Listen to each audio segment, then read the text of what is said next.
With advanced knowledge of the British victory, Nathan Rothschild spread lies that the British had been defeated, which caused a stock market crash. While panicked English investors sold their life savings, Nathan bought up their market shares for pennies on the dollar. When official news of the British victory over Napoleon was announced, the English stock market skyrocketed, and so did Nathan's wealth. In one foul swoop, the Demon Brothers had double-crossed the English masses and taken control of the Bank of England. Flaunting their stupendous wealth, the brothers went on a lavish spending spree. They bought mansions, fashionable clothes, and hosted extravagant parties.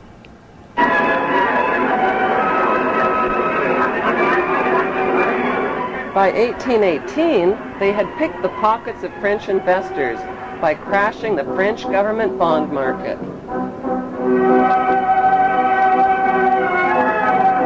According to plan, the brothers formed the world's first international bank and named it N.M. Rothschild and Sons.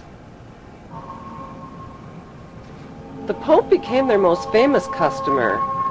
The Catholic Church, which had financed the wholesale slaughter, torture, and looting of hundreds of thousands of Muslims during the Christian Crusades, were now doing business with the Demon Brothers. By 1823, the Rothschilds were guardians of the entire papal treasure and took over the financial operations of the Catholic Church.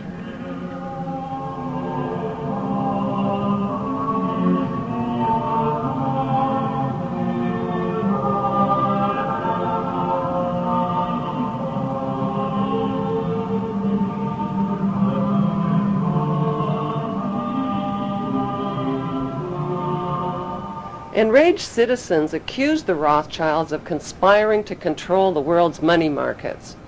Fearing for their lives, the Rothschilds retreated into the shadows and cast their eyes on the youthful United States of America. To avoid publicity, the Rothschilds made themselves invisible by creating and hiding behind two front companies, J.P. Morgan and Kuhn and Loeb. More and more power was becoming concentrated in fewer and fewer hands. By 1906, J.P. Morgan's bank controlled 1/3 of America's railways and almost 70% of the steel industry. He eventually had a stake in the major companies of the 20th century, among them AT&T, ITT, General Electric, General Motors, and DuPont. At one point, Morgan made the offhanded comment, "America is good enough for me." And the newspaper of William Jennings Bryan retorted, "Whenever you're tired of it, you can give it back." I mean, that was the image of J.P. Morgan, the owner of the United States. The success of Morgan's industrials was quickly reflected in the Dow Jones Industrial Average. The Rothschilds bought controlling interest in England's British East India Shipping Company and the illegal opium trade with China. They offered junior partnerships to New England's leading American families. The Russell, Coolidge, Delano, Forbes, and Perkins families became fabulously rich, smuggling opium aboard their speedy clipper ships into China. In 1820, Samuel Russell bought out the Perkins Syndicate and ran the opium smuggling operation with his partner, Warren Delano Jr., who was the grandfather of President Franklin D. Roosevelt. The United States flag was designed after the British East India Company flag with 13 red and white stripes. Both flags copy the red and white striped sails of the Viking ships, which were the color standard for the tribe of Dan. Finally, Britain found a commodity that China would take: opium. Imported from India. Just a few chests at first, and then thousands. When the Chinese authorities tried to stop the opium trade, the British sent in their gunboats.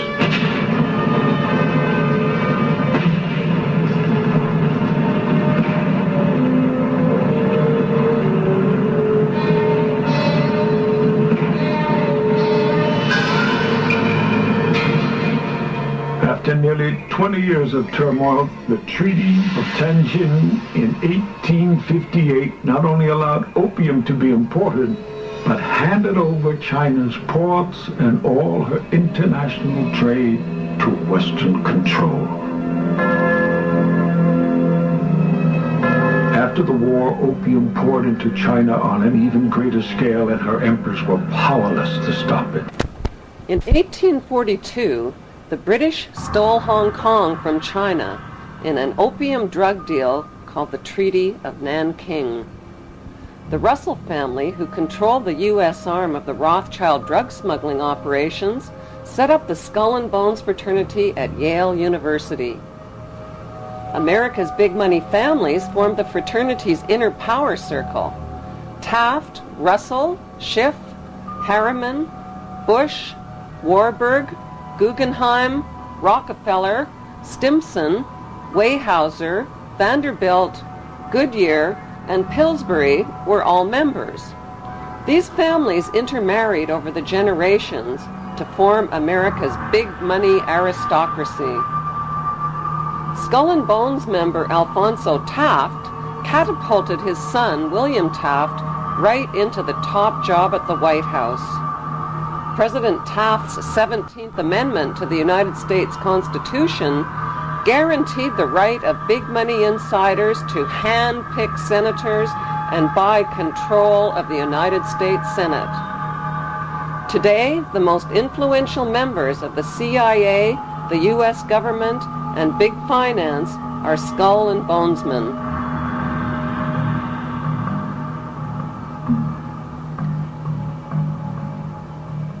The Skull and Bones Brotherhood is rooted in Jewish Kabbalism and in European Freemasonry, which practices similar death and rebirth rituals. Freemasons are blindfolded, symbolically slain with a noose around their neck, and lowered into an open grave. Once raised from the grave, they must look towards a light called the morning star. The Latin translation for morning star is Lucifer. The phoenix bird and double-headed eagle are important symbols in Freemasonry. In Egyptian mythology, the phoenix bird is a god who rose to heaven in the form of a star like Lucifer after his fire immolation of death and rebirth. Death and rebirth themes in satanic witchcraft are marketed to youth in movies like Harry Potter and Lord of the Rings.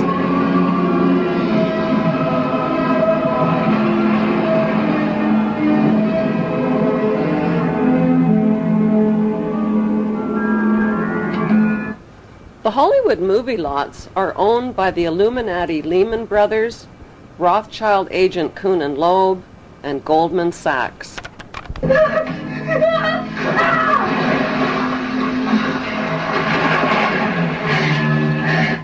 Freemasonry has a pyramid structure. The highest level is a 33rd degree Mason. Solomon's Temple in Israel was located at the 33rd parallel. Most Masons remain at the 3rd degree and provide a cover through their community charitable activities. The Illuminati at the top of the pyramid is the all-seeing eye. At the bottom are the unthinking, hard-working, law-abiding, tax-paying, God-fearing debt slaves called the Goyim, or sheep. Giuseppe Mazzini of Italy was a 33rd degree Mason who replaced Adam Weishaupt as head of the Illuminati in 1834. Mazzini was a member of the Italian Carbonari and created the Mafia's blood rituals and secret oath. He gave the dreaded Cosa Nostra the name Mafia. Mafia is an acronym spelling the names of the original mafiosa godfathers: M for Mazzini, A for Otto Riza, F for Ferti, I for Incendi, and A for Avaligmenti. The Mafia arrived on American shores in the 1890s with Illuminati financing to establish underground networks and the black market system. Mazzini appointed America's Albert Pike as sovereign pontiff of Universal Freemasonry and the coordinator of the Illuminati U.S. activities. Pike was a Tennessee Ku Klux Klan judicial officer. A known Satanist, Pike indulged in phallic worship and the occult. He wore a satanic Baphomet symbol around his neck and used his bracelet to summon Lucifer. Pike used the KKK to keep blacks out of the Masonic lodges. In August 1924, Imperial Wizard Hiram Wesley Evans organized a parade of 40,000 Klan members down Washington's Pennsylvania Avenue to the Washington Monument. This event proved the Klan had achieved power, not just in the South and Midwest, but on a national level. In a letter to Mazzini dated August 15, 1871, Pike graphically outlined a blueprint for 3 planned world wars. World War I would weaken, topple, and destroy the powerful Tsarist government in Russia. World War II would pit Great Britain against Germany, destroy Nazism, and create the Zionist State of Israel. World War III would be ignited by fueling aggression between the Zionists of Israel and the Arab world, who would eventually destroy one another. Social, political, and economic chaos would then force the masses to accept one world army and one world government ruled by the Illuminati. In Pike's famous Masonic guidebook called Morals and Dogma, he writes, "Lucifer, light bearer, strange and mysterious name to give to the spirit of darkness. Lucifer, the son of the morning, is it he who bears the light? Doubt it not."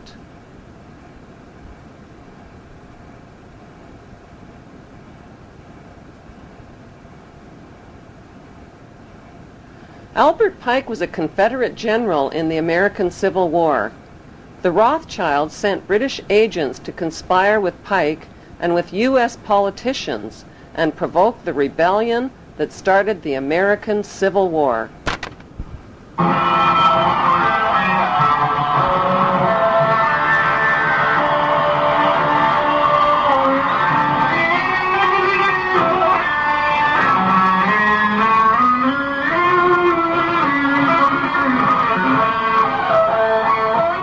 The Rothschilds, whose massive fortune had been built on provoked wars and war loans, offered loans to both sides of the Civil War at 24 to 36% interest.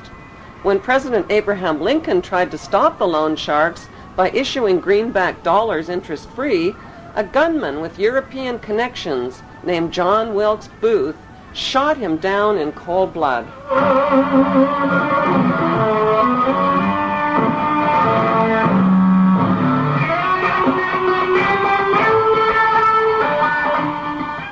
Following the Civil War, Albert Pike was convicted of treason and sent to prison, but President Andrew Johnson, a 33rd-degree Mason, pardoned him. One of Johnson's first acts as president was to veto the Civil Rights Act for blacks, who had been shipped in chains to their wealthy American slave owners. Stealing slaves was a crime, but torturing and beating them was not.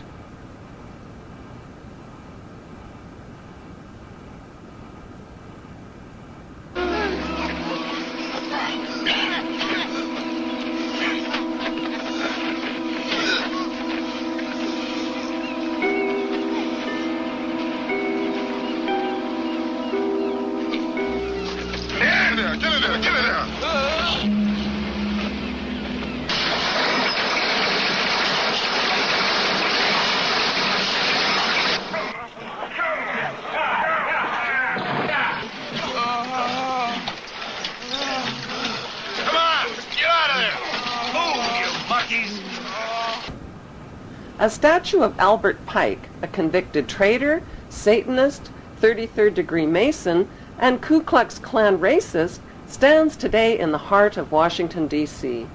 On the opposite side of America stands an honorary statue of Giuseppe Mazzini, the Illuminati mafia boss who put the letter M for Mazzini into the name Mafia. Close by is another statue donated by the French Grand Orient Temple Masons to the Masons of America, celebrating the first Masonic republic called the United States of America.